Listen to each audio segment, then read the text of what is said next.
Board develop a hierarchy of need and evaluate the roads, the road conditions, and address those needs from a county-wide standpoint, not just in Pueblo West, but in all areas of the county. You know, there's over 1,200 lane miles of road that Pueblo County Road and Bridges maintains.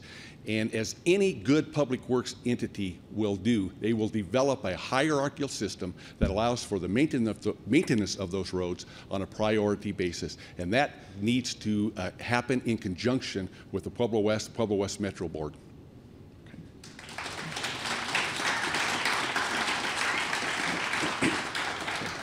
Jerry? Thank you, Steve. I agree with some of the things that my opponent has said. I've actually already started to work on this issue. I've met with the folks at the Pueblo West Metro Board a couple of times to talk about some of the issues. There's been a degree of friction that has been going on between the different governments in our county, sometimes between the city and Pueblo West, sometimes between the county and Pueblo West.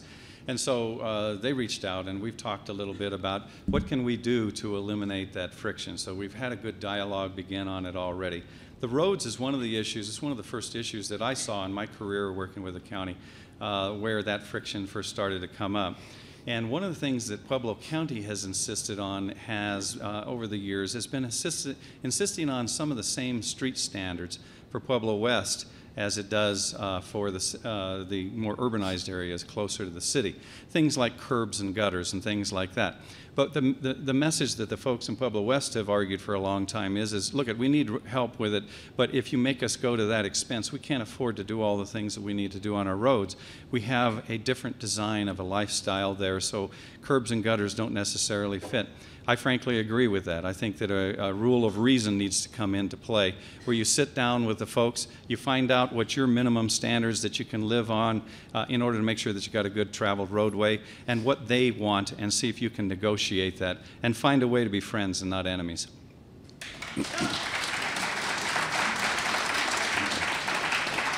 Okay. Yeah, there has been friction between the county government and the Pueblo Metro Board for years. And it is absolutely correct that the standards need to be looked at, and there are two types of standards. There are horizontal or geometric standards, and there are structural standards. I think the county and both the Metro need to be very careful about compromising on the structural standards of the roads in Pueblo West. But as far as the need for curbs and gutters and sidewalks, Pueblo West is a rural community. There are different standards that exist in that community. And for the county to insist that they maintain the same standards there as are in urban areas, I think is a mistake.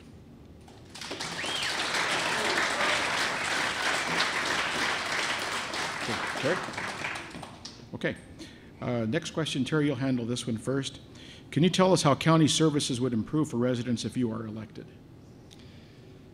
Well, one thing that I bring to the table is my 32 years of experience there. I got started in the county in early 1981. I was working as an assistant county attorney, worked up through the system to be the county attorney for 11 years. And the county got rid of its county manager about the same time I became county attorney, and some of those management duties and responsibilities fell to us. What that did was it got the county attorney's office out of our office, working pretty closely with all of the departments. And so I've gotten to learn all of the departments, all of the things that they do, and the various types of services that they do, and get to know the people that do the work. What I would like to do, to tell you the truth, the state of Colorado is doing a system called a lean analysis of their various departments. And they're basically doing what all the governments are doing now during tough times. You take a look and find out what works good in your various departments and what doesn't work good. And two of the premises that I really like in the way the state of Colorado is pursuing this is the first group of folks that they talk to is the county employees. Half the time, if you want to find out what doesn't make sense or what's stupid, all you have to do is work with the people who are doing the job. They'll tell you in 2 seconds. But a lot of times when you get into a leadership role, you don't listen to those folks. You think that, well, I've got better ideas than they do. I don't agree with that. I think that you need to tap into them. The second group of folks that the lean analysis plugs into at the state level is plugging into the citizens to find out from the citizens, what is it about the services from the county that you like? What is it about the services from the county that you don't like? What could you live without? What would you like to have enhanced? all of that, I think that if we could get that dialogue going, we can find a better way to do our tool. And frankly, I think we'll be able to deliver better services a whole lot cheaper. So that's what I would do.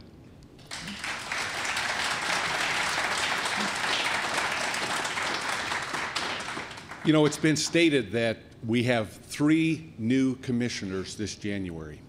This is a perfect opportunity for us to take a look from a zero budgeting standpoint, review the services of the county and of every department of the county. And it's exactly correct that how do you start that? You start that by talking to the department heads, those employees that manage the services that we are providing to the county of Pueblo. It is extremely important that we receive input not only from those directors, but also from county employees directly. In addition to that, we need to have input from the citizens. It's important that we have that open door policy as commissioners that continually receive input from the community about the needs and priorities of a community. That is what we need to do.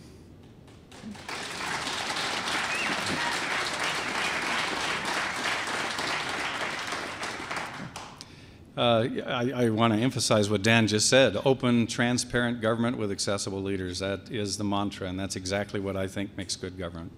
And that's all I have to say. I just think it's an excellent point, and I'm glad we're both saying it. Okay, Dan, anything else? You're good? Okay. Okay, Dan, you'll handle this question next. County government is often criticized as being plagued by cronyism, with officials hiring political friends and family. Is that a problem?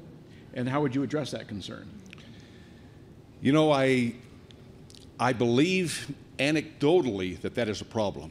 I have heard of commissioners who have hired friends of theirs that have helped them to get elected, friends of theirs that have been involved in the party politics of getting to office. I don't have the ability to point directly and say, here is how it has happened. But what I can tell you is that has no place in government. The government is not our private workplace. We can't take our opportunity to have a commission and have our kids and our families work for us. We can't allow that to happen. County government historically has been ripe with that type of activity from what I understand. And we absolutely need to be on the guard and not allow that type of cronyism to happen.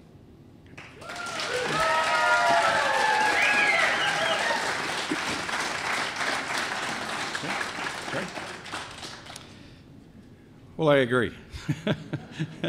I've worked around the county for a long time.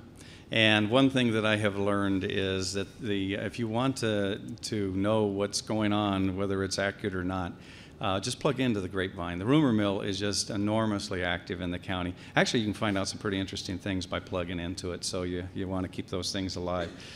Yeah, there's been problems. Like I say, I've been there 3 decades. I have seen some problems over those years in different places. And I've actually had to deal with some of those problems. One of the jobs that I had when I was county attorney was to defend the county whenever it was attacked legally for anything that was either done wrong or perceived to be wrong. And one of the things that I talked to a series of boards of county commissioners when I worked with them over the years, and actually I had fun because one of the things that I did, not only for our county, but also for county commissioners across the state, I had the opportunity to actually train and try to orient county commissioners here and throughout the state through CCI. I used to give them advice that the best thing that we could do was design a system that removed county commissioners completely from the firing process except on an appellate basis. And the reason why I would try to argue that was, as I told them, it didn't even matter if you were doing something wrong. If the perception was that you were doing something wrong, that was enough. And if the perception was that you were doing something wrong, that was enough to create claims against the county. It would create lawsuits against the county.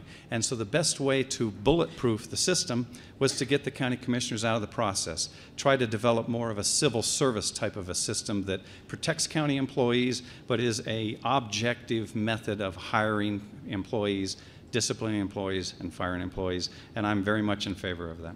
Thank you.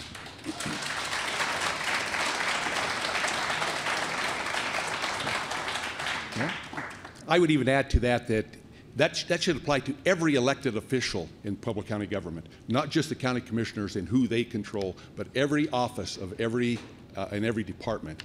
There should be no room for cronyism and nepotism in county government.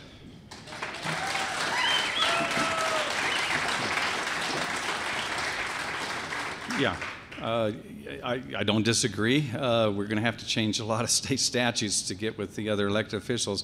The state statutes in Colorado does give a good deal of independence to the other elected officials.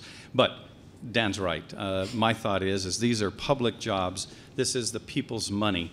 You need to be very careful how you use that money. It should be used correctly. So whatever we can do to drive as objective a system in place so that we don't have the cronyism, sign me up. I'm ready to go.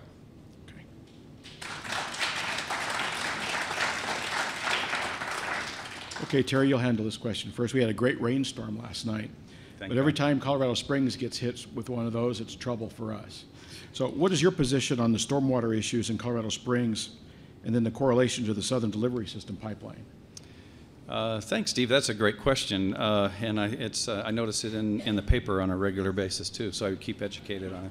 But it's a critical issue for us. I got to tell you, one of the advantages that I have coming to this office is I have been on both pieces of this fight with Colorado Springs. I'm one of the attorneys that's been involved in the litigation with Colorado Springs over their failures to protect Fountain Creek. And I've also had the opportunity to participate in the Fountain Creek process all the way from the Vision Task Force up to the district now, where I said earlier I'm currently serving as the chairman of the Citizens Advisory Group to that committee.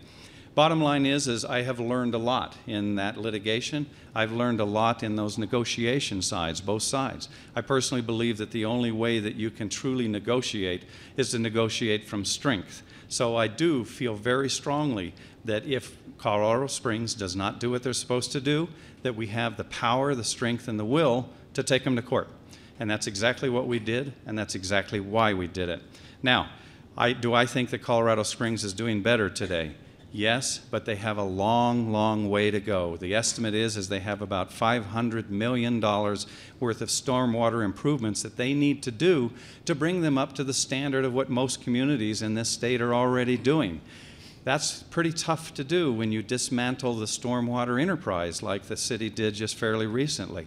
There's an estimate that they need to put in at least $15 million, possibly as high as $18 to $20 million annually, just to try to maintain and try to start catching up on that. But do the math. How long is it going to take them to get caught up if that's all they're putting in?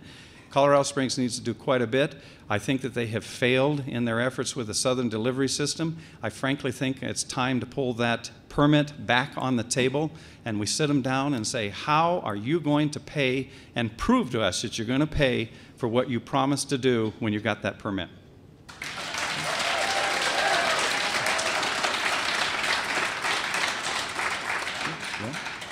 As Director of Public Works for the City of Pueblo, had responsibility for the stormwater department, and we were intimately involved with every element of the Fountain Creek project, SDS.